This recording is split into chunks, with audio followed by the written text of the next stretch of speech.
So hi guys, welcome to my YouTube channel. की आज की इस वीडियो में बात करेंगे कि बोर्ड एग्जाम में किसी भी क्वेश्चन का आंसर नहीं आता है तो उसे कैसे लिखना है। ठीक है, आप क्या करते हो, उसे छोड़ देना चाहिए या फिर कुछ भी लिख देना चाहिए या फिर उसे स्ट्रिक्स लिखना चाहिए। ठीक है, कोई भी बोर्ड एग्जाम में आपको अगर क्वेश्चन का आंसर नहीं आ रहा है तो आज की वीडियो में वो ट्रिक बताऊंगा, वो किसी भी सब्जेक्ट हो, ठीक है, वो भी प्रूफ के साथ कॉपी में बोर्ड एग्जाम में कैसे लिखा गया और कितना नंबर मिला वो भी मैं आपको दिखाऊंगा। ठीक है, और किस तरह से टीचर को इम्प्रेस करना है।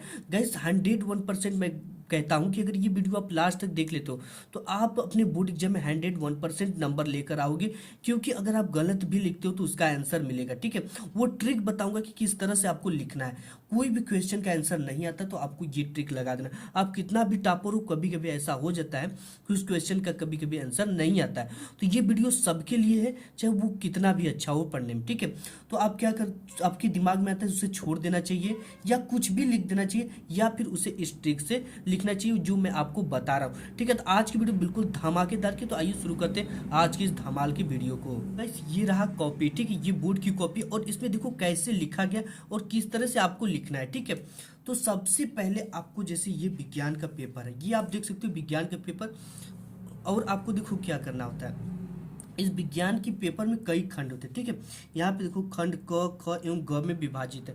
देखो टीचर आपको कैसे जान जाता है, क्योंकि जब टीचर कॉपी चेक करता है तो वहाँ पे आप नहीं प्रूव कर सकते हो कि मैं कैसा हूँ पढ़ने में। ठीक है, आपकी कॉपी ही आपको प्रूव करेगी कि आप पढ़ने में कैसे हो, तो टीचर वो समझ जाएगा कि लड़का कैसे है पढ़ने में। ठीक है, क्योंकि पहले जो इम्प्रेस करने का तरीका होता है, जो टॉपर की तरीका होता है लिखने को, वो आपको जानना होगा।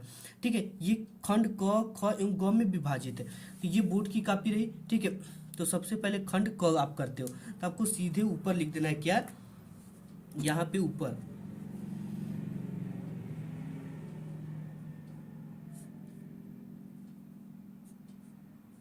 इसके नीचे 2 इंची से 2 पाई खींच देना है। ठीक है, यहाँ पे मैं फिलहाल इसी तरह से खींच दे रहा हूँ, 2 पाई खंड ख आप कर रहे हो। ठीक है, अब इसके बाद जो भी क्वेश्चन का, इसके बाद आपको क्या करना है, एक स्केल लेना है। ठीक है, यहाँ पे हमने एक स्केल ले लिया है, स्केल से क्या करना है, एक स्केल से ज़्यादा की दूरी लेकर यहाँ पे क्या करना है, एक पाई खींच देना है। सबसे पहला ये काम आपको करना होता है। ठीक है, यहाँ पे हमने पाई खींच दिया। अब देखो ये मैं क्यों कर रहा ये मैं आपको बताऊंगा। ठीक है, ये खींचने के बाद प्रश्नोत्तर संख्या डाल दिया। ठीक है, और यहाँ पे आपके बोर्ड एग्जाम में पूछ दिया कि ओम का नियम लिखो, या ओम का नियम क्या होता है। देखो ओम का नियम जो होता है वो क्या है, और अगर ये आपको नहीं याद है ओम का नियम तो उसे लिखना कैसे, 101% गाइस आपको नंबर मिलेगा। ठीक है, क्योंकि देख लेगा टीचर कि आपने काफ़ी अच्छा खींचा है, ये पाई खींचा है, ये प्रश्नोत्तर संख्या डाला है, खंड क डाला है, मतलब कि आप एक अच्छे बच्चे हो। ठीक है, और एक चालाकी और आपको बोर्ड एग्जाम में करनी कि अगर आपको शुरुआत जो करना है, जो क्वेश्चन बिल्कुल परफेक्ट तरीके से उसी से करना है। ठीक है, क्योंकि जो टीचर होता है वो शुरुआत के 1-2 पेज देखता है और वो समझ जाता है कि बच्चा पढ़ने में अच्छा है और उसी के हिसाब से औसत नंबर देता चला जाता है, क्योंकि जो बोर्ड के टीचर होते हैं वो काफ़ी फास्ट होते हैं और उनको पर काफ़ी पैसे मिलते हैं। ठीक है, तो ओम का नियम आ गया।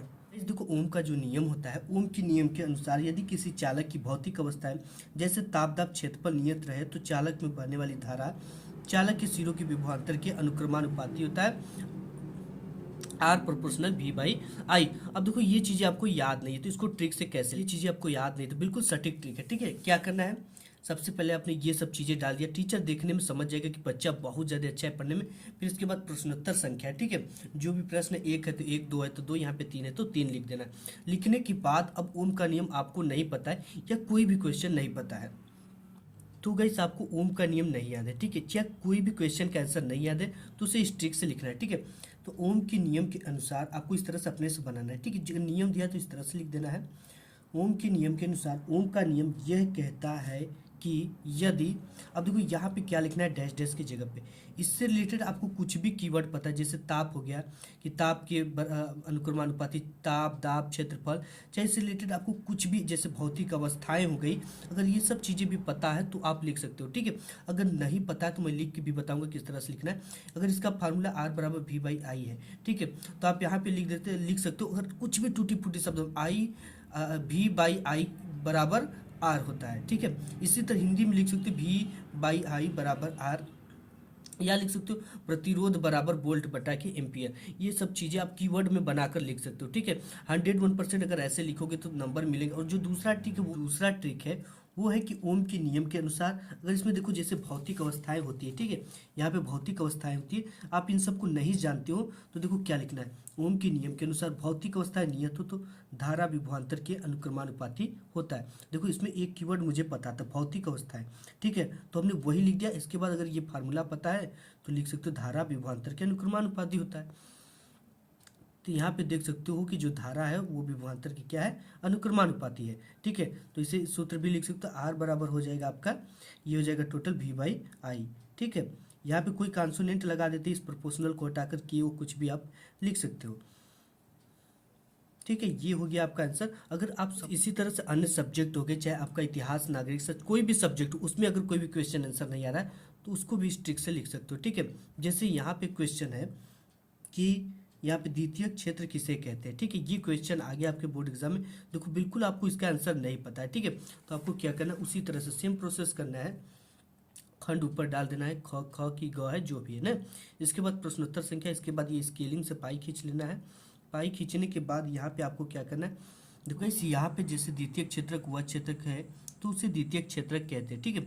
और ये जो डैश डैश का है, आपको इसमें अपने से रिलेटेड, इससे रिलेटेड कुछ भी कीवर्ड जानते हो, ठीक है। द्वितीय क्षेत्र वह क्षेत्र जिससे प्रणाली है, जिसके द्वारा परिवर्तन करने पर कुछ भी नया होता है, इस तरह से जो भी आपको दिमाग में आता है सामाजिक विज्ञान से, इस चैप्टर से रिलेटेड, उस चीज़ को आपको इसमें भर देना है और लास्ट में लिखना है तो उसे द्वितीय क्षेत्र कहते हैं, ठीक है। टीचर काफ़ी फास्ट होते हैं, तो ये देखो 60 टाइप के क्वेश्चन होगा, अगर आप जान जाओ कि ये 2 नंबर का 3 नंबर का, उसी हिसाब से आपको भरना है, ठीक है।